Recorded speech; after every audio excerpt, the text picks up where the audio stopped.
Hey guys, welcome to 6 Minutes for Monday, August 15th. I'm Jason Fulmore, SC Russell, and today we go to Fat and Scrappy's Georgia 2A preseason rankings.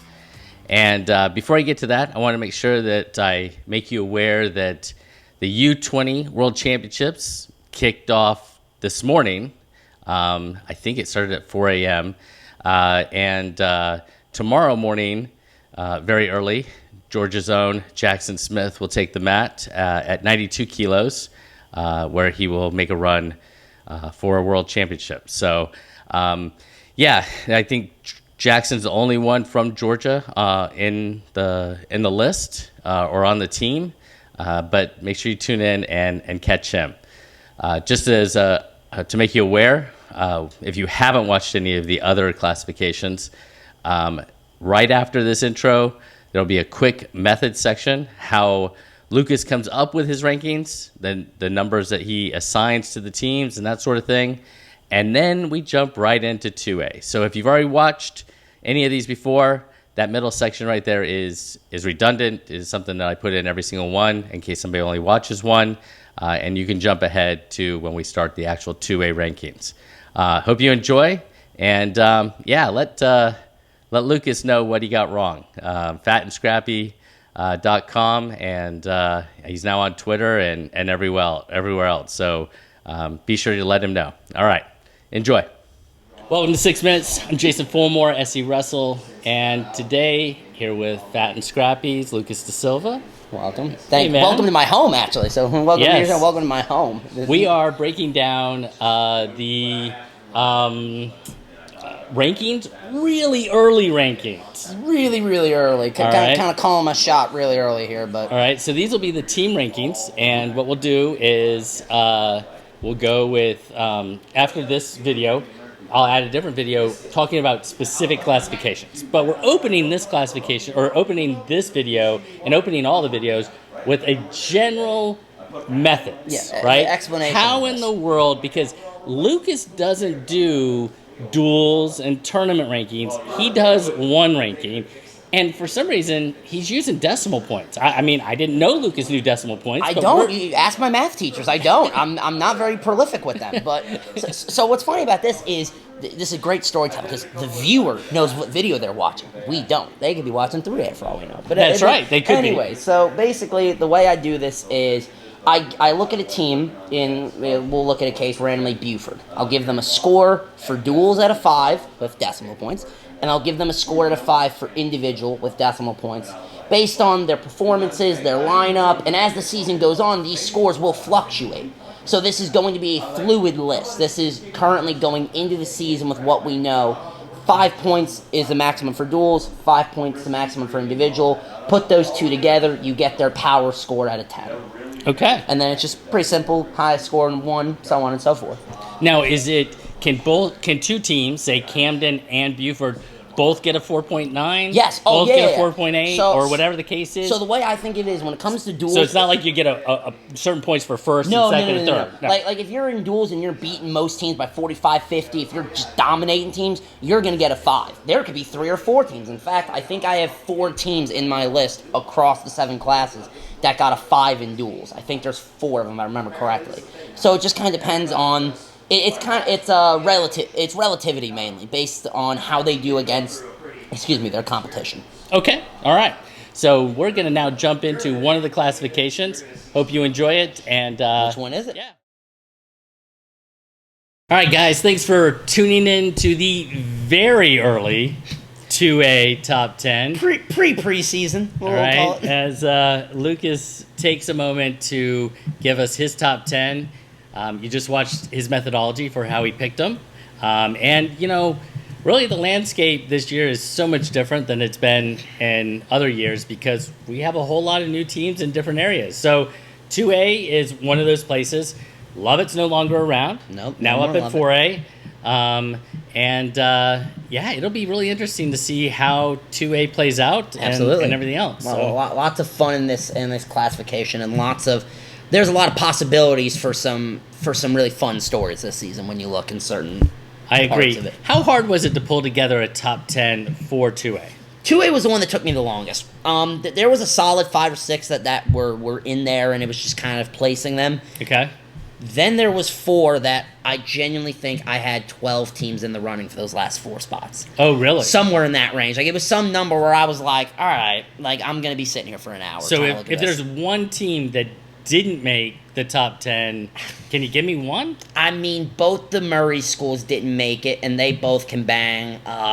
A school like McNair that has been up and down, but seemingly always has some talent. Jeff Davis was in the mix. Dodge County was in the mix. Okay. Like, there was like 12 schools battling for that last spot. Okay. Legitimately. Let's take a look at the bottom half of the top 10. And as you can see, we've got Northeast, then Vidalia, Elka, Eagles Landing Christian Academy. Right? Which is up from 1A, I believe, right? Yes. Model, and then Cook County. So that's our bottom half of the top 10. Elka, the name kind of that stands out to me, and you go back to the number 7 spot, which is Model, or how did you say it last time we talked about? Model, and I don't know that anybody corrected us, so we'll have to figure that out. I think it is that, because... He might be right. He's lived in Georgia longer than I have.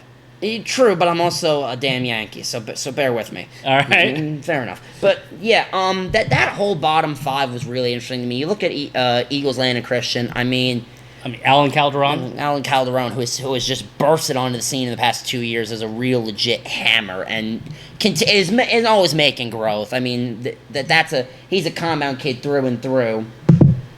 Sorry, that was my mother. Easily distracted. Sorry.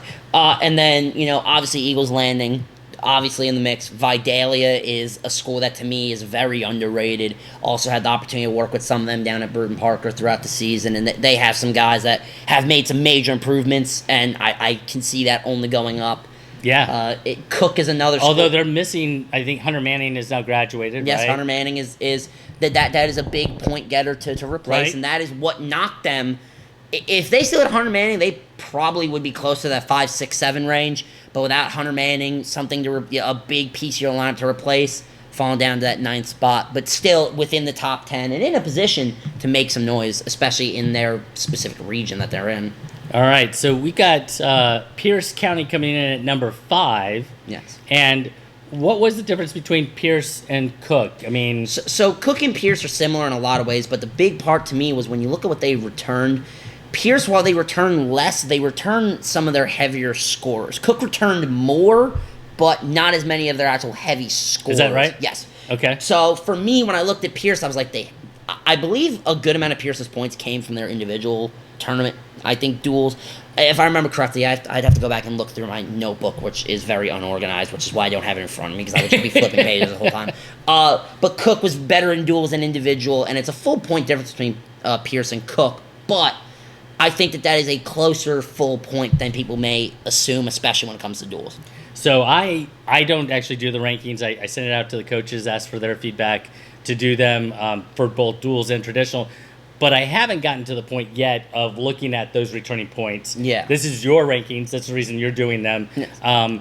But it does play a role, assuming we get those individuals coming back. Exactly, right? which is a big question. And... with the GHSA transfer portal in full swing at this time of year, you never know who is on the move, who's staying, and you never know if 1 or 2 moves happen, it could change the entire outlook of a classification. No doubt. Like that, at the drop of a dime. So, number 4 team is a team I really like. I've always liked them. I think that they've always had some really, really good kids. They always come to wrestle, and that's Banks County. But Banks County, I mean, talk about the picture of consistency in the state. They are up there. Yeah. They are tough, they're well-conditioned, they're strong, they're willing to fight. And there have been years where they've lacked the talent but still made up for it in that scrappiness, on brand, in the intangibles of being a winner. And I'll continue to talk about that. The intangibles of being a winner. That's what matters in a lot of these situations where we look at some teams and you're like, well, they have the talent, why aren't they higher up? Because they haven't been at the dance, they haven't proved that they could do it at the dance. Okay. And Banks County... They have proven it, that they could be there, they could compete, and they can hang with the best. Certainly individuals. Absolutely, yeah. No doubt. And this is possibly the first year in a while that we see a good amount of their lineup back where you can make the argument they might have a team that's enough to at least battle with some of these other teams. We're going to get to the top of the list when we do, but... Right. So they said just behind Toombs County at number 3. By point two. By point 2. So, and Toombs County says just behind Fannin County and number 2 by point 2.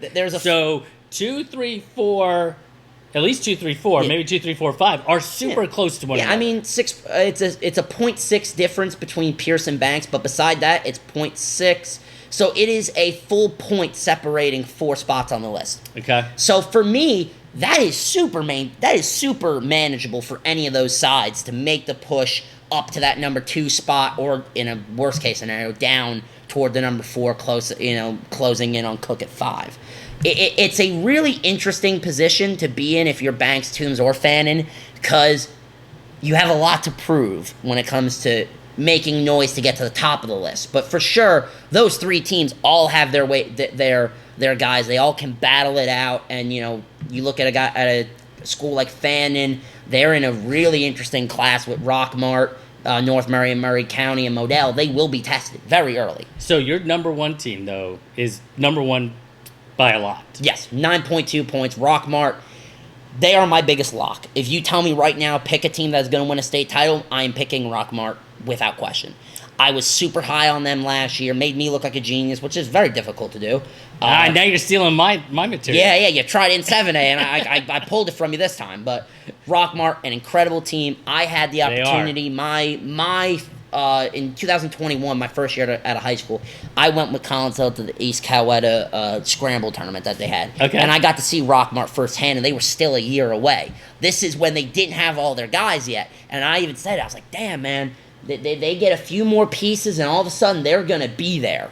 And now they have the pieces. They were dominant last season. They won a state championship last season, and now they will be looking to repeat as champions. Yeah, so Rockmart is fantastic. They are super and pretty much headline the list at 2A. So 2A, Rockmart is pretty much ahead of everyone else. Yeah, and that's not saying that nobody else could win, but I just think outside looking in, they're well coached. They have the intangibles. They have a program that cares. They fund it.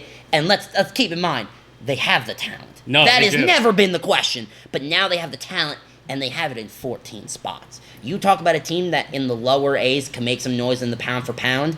We'll talk about that later, but yes, they are absolutely in that mix. Well, thanks for tuning in for 2A.